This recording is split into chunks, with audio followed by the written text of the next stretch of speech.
नमस्कार दोस्तों, स्वागत है आपका आज के मुख्य समाचार में, जिसमें सबसे पहली और बड़ी खबर में आपको बताएंगे कि भाजपा और जजपा नेताओं को गांव में नहीं घुसने देंगे जींद के किसान। दूसरी बड़ी खबर में जिक्र होगा कि पीएम मोदी के संसदीय क्षेत्र बनारस में कोरोना वैक्सीन की कमी बनी चुनौती, प्रशासन ने पीएमओ से लगाई गुहार। और तीसरी बड़ी खबर में जिक्र होगा कि प्रशांत किशोर ने अमित शाह को बताया अयोग्य रणनीतिकार और दे दिए इसके सबूत। जी हाँ दोस्तों, बंगाल चुनाव में भयंकर हार हुई है भाजपा की और प्रशांत किशोर उसके मैन ऑफ द मैच निकल के आए थे और अब उन्होंने अमित शाह को एक अयोग्य रणनीतिकार बता दिया है। दोस्तों, हर एक खबर की गहराई में आपको ले जाएंगे, लेकिन उससे पहले अगर आप भी मोदी सरकार की नीतियों का खुलकर विरोध करते हैं तो आप अभी इस वीडियो को लाइक कीजिए और इस लाल बटन को दबा के चैनल को फ्री में सब्सक्राइब करके घंटी बजाकर कमेंट में लिखिए जय हिंद। दोस्तों, रुक करते हैं तमाम बड़ी खबरों की तरफ। भाजपा और जसपा नेताओं को गांव में नहीं घुसने देंगे जिंद के किसान। जी हां दोस्तों, खटखट टोल पर चल रहे धरने की वीरवार की अध्यक्षता कर्ण सिंह ने की। सांकेतिक भूख हड़ताल पर तनुज, अनुज, निट्टू, शुभम, अनीश रहे।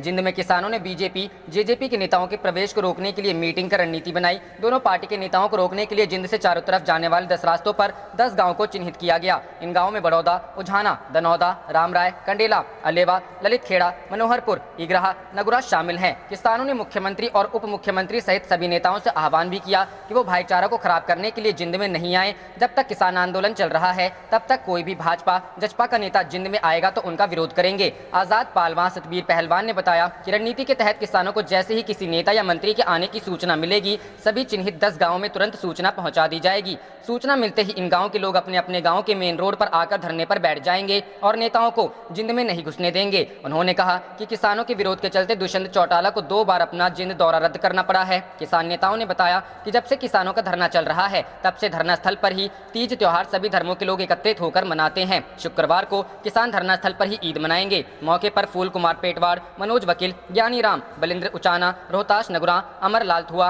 राज बाला, बबली, गीता, अनीता, कृष्णा, परमेश्वरी, सुखदेई, हरिकेश मौजूद रहे। रुख करते हैं अगली खबर की तरफ। पीएम मोदी के संसदीय क्षेत्र वाराणसी में कोरोना वैक्सीन की कमी बनी चुनौती, प्रशासन ने पीएमओ से लगाई गुहार। जी हां दोस्तों, कोरोना संक्रमण के बाद अब टीकाकरण जिला प्रशासन के लिए चुनौती बन गया है। खासकर 18 वर्ष के ऊपर वालों का काफी कम टीकाकरण होने से लोगों में काफी नाराजगी है। पिछले हफ्ते कई केंद्रों पर लोगों ने हंगामा भी किया। जिला प्रशासन ने टीकाकरण न होने से लगातार बढ़ रहे असंतोष की शासन और पीएमओ को देते हुए जिले के लिए वैक्सीन आवंटन बढ़ाने की मांग की है। जिले में टीकाकरण के लिए कुल 112 केंद्र बने हैं, लेकिन वैक्सीन की कमी से 75 केंद्रों पर ही टीके लगाए जा रहे हैं। इनमें बीएचयू के सर सुंदरलाल और कबीर चौरा के मंडलीय अस्पताल में 500-500, ईएसआईसी अस्पताल और राजकीय आयुर्वेदिक कॉलेज में अधिकतम 300-300 लोगों को टीका लग रहा है। बाकी सेंटरों पर औसत में 200 लोगों को टीके पर लग रहे हैं। ऑनलाइन रजिस्ट्रेशन और आवंटन मुसीबत। टीकाकरण के लिए ऑनलाइन पंजीकरण और उसके बाद स्लॉट आवंटन मुसीबत बन रहा है। 45 वर्ष से ऊपर के लोग संक्रमण की डर से ना तो सहज जनसेवा केंद्र पर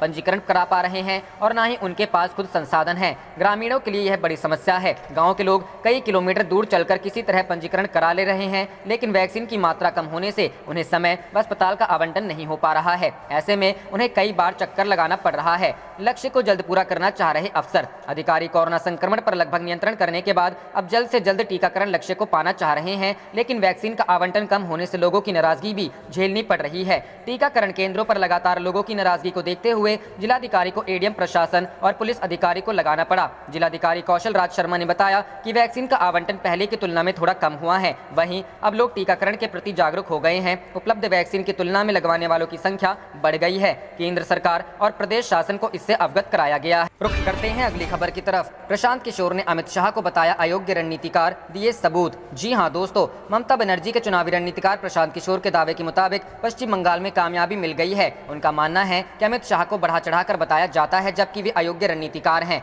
जनसत्ता के अनुसार अमित शाह में लड़े गए 3 चुनावों में उन्होंने बीजेपी को धूल चटा दी है। द वायर की एक रिपोर्ट के मुताबिक उन्होंने कहा कि अमित शाह सबसे ज्यादा ओवररेटेड राजनीतिक और चुनावी रणनीतिकार हैं। उन्हें 2015 में बिहार, दिल्ली और बंगाल में हार देखनी पड़ी। आंध्र प्रदेश में वह अपने सहयोगियों के साथ हैं मिली। 2017 में यूपी में हुए चुनाव के बारे में प्रशांत किशोर ने जिक्र नहीं किया। असल में इन चुनावों में वे कांग्रेस के लिए रणनीति बना रहे थे और पार्टी यहाँ हार गई। उन्होंने इसका पल्ला राहुल गांधी पर डालते हुए हार की जिम्मेदारी नहीं ली। प्रशांत किशोर मोदी और अमित शाह दोनों के करीब रह चुके हैं, इसलिए उनके दावे से इनकार नहीं किया जा सकता। हालांकि उनके अमित शाह के रिश्ते कैसे थे, इस पर कुछ नहीं कहा जा सकता। रिपोर्टों के अनुसार अमित शाह को यह पसंद नहीं था कि प्रशांत मोदी के करीब हो और इस नाते उन्हें धीरे धीरे किनारे कर दिया गया।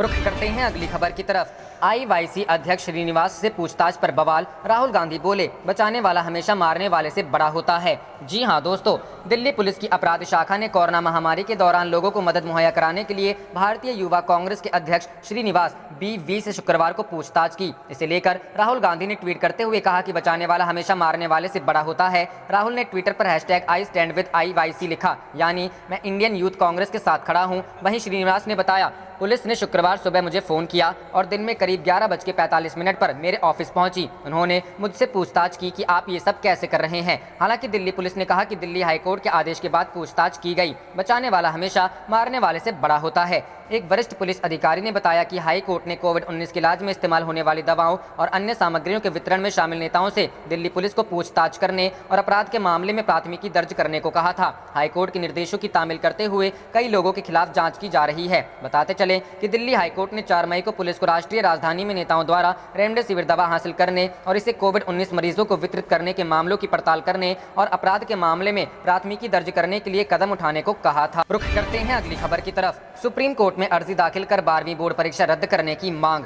जी हां दोस्तों, कोरोना महामारी की स्थिति को देखते हुए सुप्रीम कोर्ट में अर्जी दाखिल कर 12वीं की बोर्ड परीक्षा रद्द करने की मांग की गई है।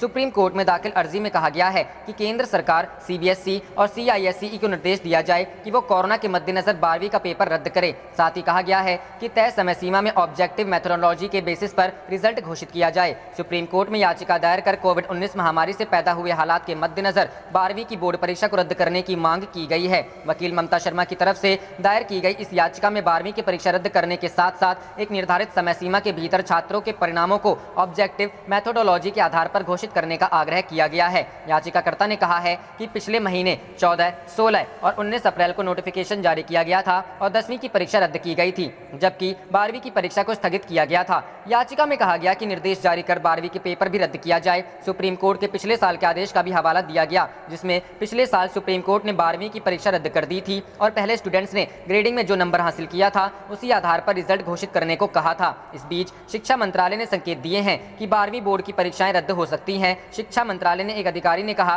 कि CBSE की तरफ से मौजूदा स्थिति को 2 सप्ताह में समीक्षा की जाएगी। इसके बाद अल्टरनेटिव असेसमेंट स्कीम पर विचार किया जाएगा। हालांकि शिक्षा विभाग के सूत्रों का कहना है कि CBSE की 12वीं बोर्ड की परीक्षाओं को रद्द किया जा सकता है। अधिकारी ने कहा कि 12वीं की बोर्ड की परीक्षाओं को लेकर अंतिम फैसला जून में होने वाली समीक्षा बैठक के बाद ही लिया जाएगा। अधिकारी ने बताया कि परीक्षा के जल्द आयोजित होने की अभी कोई संभावना नहीं। रुख करते हैं अगली खबर की तरफ। पर्याप्त वैक्सीन है नहीं और टीके लगवाने वाले डायल ट्यून से लोगों को परेशान कर रहे दिल्ली हाई कोर्ट। जी हां दोस्तों, कोरोना संक्रमण से बचाव के लिए टीका लगाने के लिए लोगों से अपील के तौर पर केंद्र सरकार द्वारा जारी डायल ट्यून को उच्च न्यायालय ने गुरुवार को परेशान करने वाला बताया। न्यायालय ने सरकार से कहा कि जब आपके पास पर्याप्त मात्रा में टीका उपलब्ध नहीं है तो आप कब तक इस डायल ट्यून के संदेश के जरिए लोगों को परेशान करेंगे।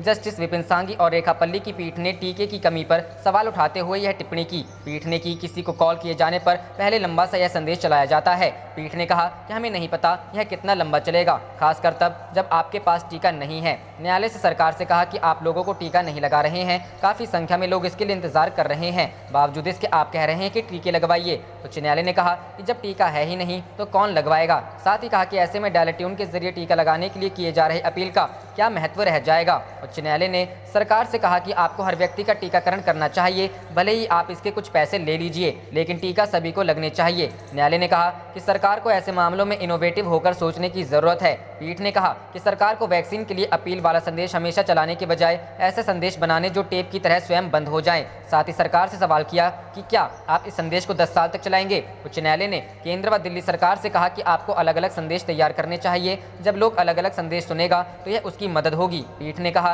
कि पिछले साल आपने नियमित रूप से हाथ धोने और मास्क पहनने को लेकर काफी प्रचार और प्रसार हुआ था और अब ऑक्सीजन कंसंट्रेटर दबाव आदि के इस्तेमाल पर इसी तरह की ऑडियो विजुअल पहल होनी चाहिए। पीठ ने कहा कि समय तेजी से बीत रहा है। उच्च न्यायालय ने सरकार से लोगों को ऑक्सीजन कंसंट्रेटर और सिलेंडरों के उपयोग के बारे में जागरूक करने या टीकाकरण के लिए प्रेरित करने के लिए टीवी एंकर की मदद से एक छोटा सा ऑडियो वीडियो संदेश तैयार करने चाहिए। साथ ही बॉलीवुड अभिनेता अमिताभ बच्चन जैसे सेलिब्रिटीज से भी सहायता लेने पर विचार करने को कहा है। साथ ही इस बारे में सरकार को 18 मई तक रिपोर्ट पेश करने को कहा। रुख करते हैं अगली खबर की तरफ। हर मिनट 16 करोड़ रुपए प्रचार पर फूंक देते हैं, मोदी सरकार पर बिफरे पुण्य प्रसून वाजपेयी, गिनाई खामियां। जी हाँ दोस्तों, पुण्य प्रसून वाजपेयी ने मौजूदा हालातों पर गुस्साते हुए प्रधानमंत्री नरेंद्र मोदी पर भड़ास निकाली है। कोरोना काल में हेल्थ इंफ्रास्ट्रक्चर की नाकामियों से नाराज वाजपेयी मोदी सरकार को दोष देते हुए कहते हैं कि देश में चुनाव के दौरान 16 करोड़ रुपए फूंक दिए जाते हैं। उन्होंने ट्वीट कर कहा, 2 पिलर पर टिका है भारत का लोकतंत्र, पहला प्रचार, दूसरा प्रोपेगेंडा। हर मिनट 16 करोड़ फूंक दिए जाते हैं प्रचार पर। इससे पहले भी वाजपेयी ने एक पोस्ट किया था जिस पर मोदी सरकार को ताना मारते हुए उन्होंने कहा था, मां गंगा से सत्ता तक, घर से सड़क, सड़क से अस्पताल, अस्पताल से शमशान, शमशान से गंगा तक, मां गंगा ने किसे बुलाया। प्रसून वाजपेयी के पोस्ट पर कई लोगों की रिएक्शन सामने आने लगे। रुद्र प्रताप नाम के यूजर बोले, अब तक जनता के चुने हुए जनप्रतिनिधि पूरी तरह से निष्क्रिय हैं। आवश्यकता है जनता अपने चुने हुए जनप्रतिनिधियों से सवाल करे, उन पर दबाव बनाए और उन्हें सक्रिय भूमिका में लेकर आए। उन्हें ये एहसास कराया जाए कि उनकी जिम्मेदारी जनता के प्रति है, न कि अपने शीर्ष नेतृत्व के प्रति। रुख करते हैं अगली खबर की तरफ। सुप्रीम कोर्ट ने केंद्र और राज्य सरकारों को दिया आदेश, कहा प्रवासी मजदूरों के लिए शुरू करें कम्युनिटी किचन। जी हां दोस्तों, कोरोना वायरस के बढ़ते संक्रमण को रोकने के लिए कई राज्यों में लॉकडाउन जैसे प्रतिबंध लागू हैं। इस कारण प्रवासी मजदूरों को काम नहीं मिल पा रहा है और उनको आर्थिक मुश्किलों का सामना करना पड़ रहा है। सुप्रीम कोर्ट ने प्रवासी मजदूरों की समस्याओं को देखते हुए दिल्ली, उत्तर प्रदेश और हरियाणा सरकार को निर्देश दिया है और कहा है कि प्रवासियों के लिए व्यवस्थाएं करें। कई राज्यों में फंसे प्रवासी कामगारों की मुश्किलों को कम करने के लिए कई अंतरिम निर्देश देते हुए सुप्रीम कोर्ट ने कहा कि एनसीआर क्षेत्र में आत्मनिर्भर भारत योजना, केंद्र, दिल्ली, उत्तर प्रदेश और हरियाणा सरकारों की अन्य योजनाओं के तहत प्रवासी मजदूरों राशन मुहैया कराएं। कोर्ट ने कहा कि प्रवासी कामगारों के लिए वे सामुदायिक रसोई शुरू करें और जो कामगार घर वापस जाना चाहते हैं उनके लिए परिवहन की व्यवस्था करें। न्यायमूर्ति अशोक भूषण और न्यायमूर्ति एम.आर. शाह की पीठ ने कहा कि केंद्र सरकार प्रवासी कामगारों की जरूरतों का ख्याल रखते हुए समुचित व्यवस्था करने का निर्देश रेल मंत्रालय को दे। सुप्रीम कोर्ट में 3 सामाजिक कार्यकर्ताओं ने अर्जी दाखिल की थी और अनुरोध किया गया था वह केंद्र और राज्य सरकारों को महामारी के कारण लागू पाबंदियों की वजह से दिक्कतों का सामना कर रहे प्रवासी कामगारों के कल्याण के लिए खाद्य सुरक्षा, नकदी अंतरण, परिवहन व्यवस्था और अन्य कल्याणकारी कदम उठाने का निर्देश दें। प्रवासियों के लिए खोले कम्युनिटी किचन। सुप्रीम कोर्ट पीठ ने कहा, राष्ट्रीय राजधानी क्षेत्र दिल्ली, उत्तर प्रदेश और हरियाणा राज्य एनसीआर में फंसे हुए प्रवासी कामगारों और उनके परिवार वालों को लिए लोकप्रिय स्थानों पर सामुदायिक रसोई खोले ताकि उन्हें 2 वक्त का भोजन मिल सके। कोर्ट ने कहा, फंसे प्रवासी कामगारों में से जो घर जाना चाहते हैं उनके लिए परिवहन की समुचित व्यवस्था करें। कामगारों को पहचान पत्र दिखाने पर जोर न दें। पीठ ने कहा कि खाद्यान्न देते हुए प्रशासन उन प्रवासी कामगारों को पहचान पत्र दिखाने पर जोर न दें जिनके पास फिलहाल दस्तावेज नहीं है और सिर्फ उनके कहने के आधार पर उन्हें राशन मुहैया कराएं। कोर्ट ने केंद्र के साथ साथ दिल्ली, उत्तर प्रदेश तथा हरियाणा सरकारों को निर्देश दिया कि वे फंसे हुए प्रवासी कामगारों की तकलीफें कम करने के लिए आवेदन में दिए गए सलाह पर जवाब दें। रुख करते हैं अगली खबर की तरफ। कोरोना, मोदी सरकार ने टीके पर एक पैसा ना किया खर्च, सर्टिफिकेट पर फोटो छपवाने की चतुराई की खुल गई है पोल। रवीश कुमार की टिप्पणी। जी हां दोस्तों, देश के कई राज्यों में टीका न होने के कारण कई जगहों पर वैक्सीनेशन बंद करना पड़ा। द गार्डियन की एक रिपोर्ट के मुताबिक इस बात का कोई सबूत नहीं है कि बाकी देशों की तरह मोदी सरकार ने टीके की रिसर्च में कोई पैसा खर्च किया है। रिपोर्ट में कहा गया है कि सरकार ने पूरी दुनिया को टीका भेजा लेकिन सीरम इंस्टीट्यूट को रिसर्च के लिए एक पैसा नहीं दिया। इस रिपोर्ट का जिक्र वरिष्ठ पत्रकार रवीश कुमार ने अपने प्राइम टाइम शो और फेसबुक में किया है। रवीश ने लिखा, मोदी सरकार ने टीके की रिसर्च और विकास में एक नया पैसा खर्च नहीं किया है। खुद सरकार ने सुप्रीम कोर्ट में यह बात कही है, लेकिन भोली जनता को लगा कि इस टीके की विकास के पीछे मोदी जी खुद लगे हैं।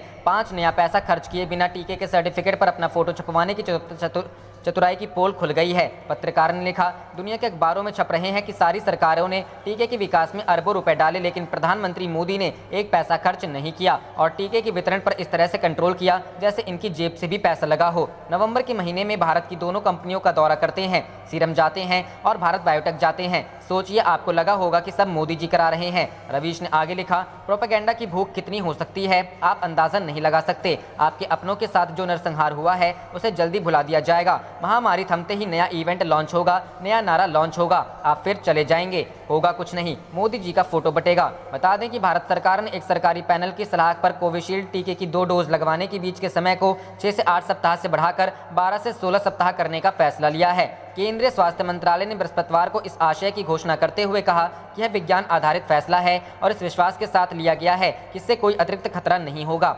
मंत्रालय ने कहा, लेकिन national technical advisory group on immunization NTAGI टीकाकरण पर राष्ट्रीय तकनीकी सलाहकार समूह ने कोवैक्सीन के 2 डोज के समयांतर पहला और दूसरा डोज लगने के बीच का समय में बदलाव का कोई सुझाव नहीं दिया। रुख करते हैं अगली खबर की तरफ। स्वास्थ्य मंत्री रह चुके नड्डा ने PMHM के साथ चुनाव के चलते देश को चिताओं के गर्त में धकेल दिया, SP नेता का निशाना। जी हां दोस्तों, भारत में कोरोना वायरस की दूसरी लहर के बीच विपक्षी दल लगातार केंद्र सरकार को घेरने में जुटे हैं। ज्यादातर नेताओं का कहना है कि सरकार अब तक कोरोना से निपटने के लिए अपनी योजना सामने नहीं रख पाई है और न ही अपने नेताओं की जिम्मेदारियां ही तय कर पाई है। इसी मुद्दे पर समाजवादी पार्टी के प्रवक्ता घनश्याम तिवारी ने भी मोदी सरकार पर निशाना साधा है। उन्होंने पीएम के साथ गृह मंत्री और भाजपा के मौजूदा अध्यक्ष जेपी नड्डा को भी आड़े हाथों लिया और कहा कि इन्होंने बंगाल चुनाव में हिस्सा लेकर देश को चिताओं की गर्त में धकेल दिया। क्या बोले सपा प्रवक्ता घनश्याम तिवारी ने कहा, पिछले 7 साल और उससे पहले के 2 साल से नरेंद्र मोदी लगातार इमेज बिल्डिंग में लगे हैं। जब वे मुख्यमंत्री थे गुजरात के और प्रधानमंत्री बनने के लिए से लेकर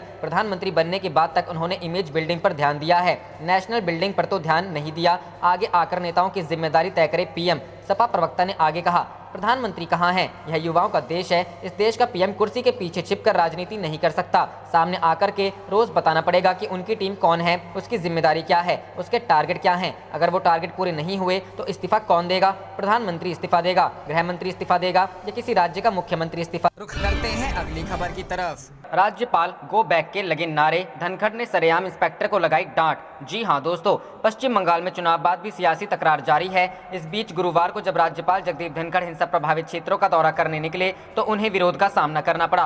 कूच बिहार के दिनहटा में राज्यपाल धनखड़ के सामने गो बैक के नारे लगे, उन्हें काले झंडे दिखाए गए। इससे नाराज होकर राज्यपाल ने सुरक्षा में तैनात एक इंस्पेक्टर को सरेआम डांट दिया। दरअसल बंगाल के राज्यपाल जगदीप धनखड़ हिंसा प्रभावित क्षेत्रों का दौरा निकले थे। दौरे के दौरान राज्यपाल धनखड़ का कूच बिहार में कुछ लोगों ने विरोध करते हुए गो बैक के नारे लगाए। लोगों को इकट्ठा और नारेबाजी करते देख राज्यपाल अपनी गाड़ी से उतरे और कुछ बात की। बता दें, विधानसभा चुनाव परिणाम के बाद कूच बिहार के कुछ हिस्सों में हिंसा देखने को मिली थी। आज जब यहां राज्यपाल पहुंचे तो लोग उनका विरोध करने लगे। हंगामे को लेकर उन्होंने मीडिया से बात की। इस दौरान राज्यपाल धनखड़ ने बंगाल पुलिस पर जमकर हमला बोला। उन्होंने कहा कि यहां कानून व्यवस्था पूरी तरह से ध्वस्त है। मैं ऐसी घटना कभी सोच भी नहीं सकता था। हिंसा पीड़ितों से मुलाकात के बाद बंगाल के राज्यपाल धनखड़ ने कहा कि मैंने लोगों की आंखों में पुलिस का डर देखा। वे पुलिस के पास जाने तक से डरते हैं। धनखड़ ने आरोप लगाया कि उनके घरों को लूटा गया। यह लोकतंत्र का विनाश है। इस बीच राज्यपाल ने मीडिया से कहा कि जब मैंने राज्य सरकार से कहा कि मैं चुनाव के बाद हिंसा प्रभावित क्षेत्रों का दौरा करूंगा तो सीएम ने कहा कि राज्यपाल राज्य सरकार की अनुमति के बिना क्षेत्रों का दौरा नहीं कर सकते।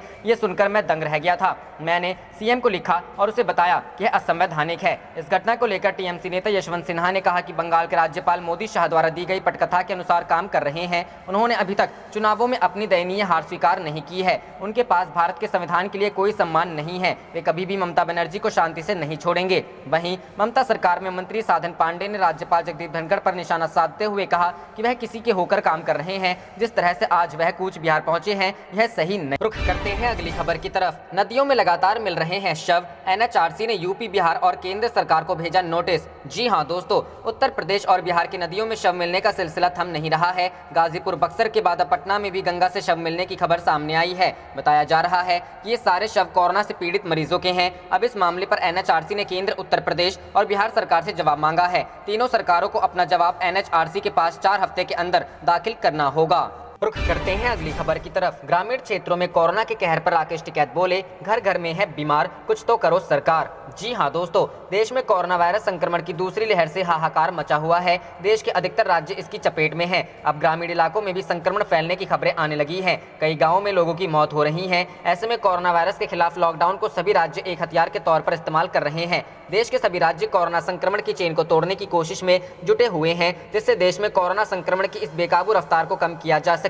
कई राज्यों में पहले से लॉकडाउन या लॉकडाउन जैसी सख्त पाबंदियां लगाई जा चुकी हैं। ग्रामीण इलाकों में इसके संक्रमण को लेकर भी प्रशासन सख्त रवैया अपना रहा है। ये भी सूचनाएं मिल रही हैं कि दिल्ली की सीमा पर जो किसान आंदोलनकारी बैठे हुए थे, अब जब वो अपने गांव पहुंच रहे हैं तो संक्रमण का केंद्र बन रहे हैं। चूंकि गांव में अभी वायरस की जांच कम हो रही है, इस वजह से वहां संक्रमितों के बारे में सही जानकारी भी सामने नहीं आ रही है। इस बीच भारतीय किसान यूनियन के राष्ट्रीय प्रवक्ता राकेश टिकैत ने इंटरनेट मीडिया पर सरकार पर नाराजगी जाहिर की है। उन्होंने ट्वीट करते हुए कहा कि कुछ दिन पहले पंचायत चुनाव के दौरान तमाम नेता वोट के लिए किसानों के घरों के बाहर पहुंच रहे थे। अब रिजल्ट आ जाने के बाद सभी आइसोलेट हो गए हैं। बीमार होने वाले किसानों का हालचाल लेने कोई नहीं पहुंच रहा है। किसान अपने इलाज के लिए परेशान हो रहे हैं, मगर सुनने वाला कोई नहीं है। ग्रामीण क्षेत्रों में कोरोना के कहर से हाहाकार मचा हुआ है। रुख करते हैं अगली खबर की तरफ। तृणमूल कांग्रेस नेता ने कोविड-19 की बिगड़ती स्थिति के लिए मोदी शाह को जिम्मेदार ठहराया। जी हां दोस्तों, तृणमूल कांग्रेस के वरिष्ठ नेता अरूप विश्वास ने बृहस्पतिवार को आरोप लगाया कि प्रधानमंत्री नरेंद्र मोदी और गृह मंत्री अमित शाह ने पश्चिम बंगाल विधानसभा चुनाव जीतने पर अधिक ध्यान लगाकर कोविड-19 की दूसरी लहर की अनदेखी की, जिसके फलस्वरूप देश में कोरोना वायरस की स्थिति बिगड़ी। उन्होंने यह भी दावा किया कि भाजपा नीति केंद्र सरकार में दिशा दृष्टि का अभाव है और उसने संक्रमण की दूसरी लहर का मुकाबला करने के लिए कोई कदम नहीं उठाया। फलस्वरूप देश मौत की शैया में तब्दील हो गया। राज्य के विद्युत मंत्री विश्वास ने संवाददाताओं से कहा, भाजपा अपने तत्कालिक एजेंडे से परे सोचती ही नहीं है। किसी भी राज्य में चुनाव जीतने के लिए उसने दूसरी लहर की चेतावनी पर ध्यान ही नहीं दिया। प्रधानमंत्री एवं केंद्रीय गृह मंत्री इन महीनों में पश्चिम बंगाल चुनाव जीतने पर अधिक ध्यान लगा रहे थे। उन्होंने कहा कि तृणमूल कांग्रेस सरकार सभी संभावित कदम उठाकर पश्चिम बंगाल में इस महामारी से संभलने के लिए यथासंभव प्रयास कर रही है। आप देख रहे थे आपका अपना चैनल जय हिंद जय भारत।